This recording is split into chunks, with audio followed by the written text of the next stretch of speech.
Hello and welcome back to Bits and Bobs. In today's video we're going to be having a look at the evolution of the 10p coin, a coin you may think you know very well, but once we dive back into the history of the coin we can see just how much you really know. And did you know that this was technically the first 10p coin? Yes, this is a 2 shilling coin from 1967. 2 shillings was 24 pence. There were 240 pence in the pound at the time, meaning that this was a 1/10 of a pound coin, as is the new 10 pence. Here we see one released in 1968, before the country had gone to decimal, meaning that this 10 pence was interchangeably used with florins back in the day, as they're both worth 1/10 of a pound. This new 10 pence coin released weighed 11.3 grams and had a diameter of 28.5 millimeters. For any pre-decimal coin experts, you will know that this is the same diameter and weight of the florin, meaning that these coins were exactly the same value, weight, diameter, their composition, they were the same in every respect, apart from the design. A 10 pence and a florin were the same thing for the first few years. 1967 was the last year a florin was struck for circulation, and in 1970 was the last time a florin was ever struck, especially for pre-decimal proof sets just before we moved to the decimal system of coinage, as one last farewell to these beloved coins that we've been using for so many centuries before. But of course, 1970 florin was in the proof sets. The circulating coin was the 1970 10 pence, and here it is.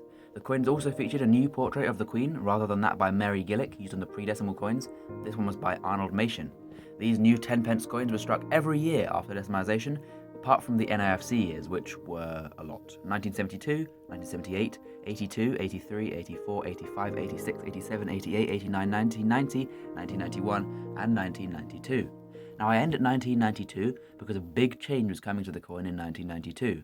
The years that didn't go into circulation were still made for the annual sets and the proof sets, and we see here a 1985 10 pence obverse. This was the first year that we featured the new portrait of the Queen by Raphael Maklouf. It may look as though the 10 pence was hardly circulating back in this time, but that's not true. In fact, it was quite the opposite. In the years that it was struck, it was minted in sometimes in the billions, and there were so many of these coins that it wasn't needed to be struck in these years on screen.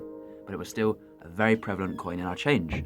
Here is the coin and how it looked after 1992. The big change has happened. But of course, you can't tell that on screen, that this coin is much smaller, with a weight of 6.5 grams, almost half the previous one, and a diameter of 24.5 millimeters. The coin has shrunk considerably. But this new 1992 10 pence also has the biggest mintage of any 10 pence ever, with 1,413,595,917 being struck. This new design and size lasted until 1997, with the only NIFCs being 1993 and 1994. And here is the new design. This one is from 2000, as none were circulated in 1999 or 1998, but they were circulated in 2000. They circulated to all years up to 2008, with the new portrait of the Queen by Ian Rank Broadley featuring on the obverse of the coin. And in 2008, another massive change would happen. And here it is. Christopher Ironside's classic design has now been replaced by this one by Matthew Dent. We see the top portion of the Royal Shield of Arms and the word 10 pence at the top. When we put this coin with others in circulation, they put together to form the Royal Shield of Arms, a design that has now been on our change for a long time, and we here at Bits and Bobs think that there's going to be new definitive coin designs this year. Watch our video to find out why. This design circulated every year between 2008 and 2015, when the next change would happen to the 10 pence coin.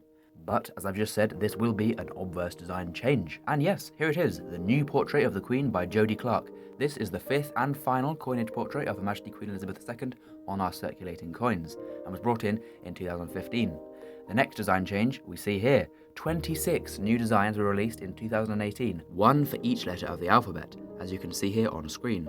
We've also done a video on every alphabet 10p, explaining the design, the mintages, and the values of the coin. So if you want to learn more about that, then go over and watch that video as well, once this one has finished. The alphabet coins were minted in 2018 and 2019, and in 2020 we returned back to the shield design, and this is the final circulating design with the Queen on it. Now, as we said, there may be new definitive coin designs, meaning we could get reverse change. What we know for sure is we will see a new portrait on the obverse for our 10 pence coins this year of Charles III. Thank you for watching. Please do comment down below what you think is next in store for the 10 pence, and please do return for more videos. Thank you for watching, and we'll see you later on Bits and Bobs. Bye.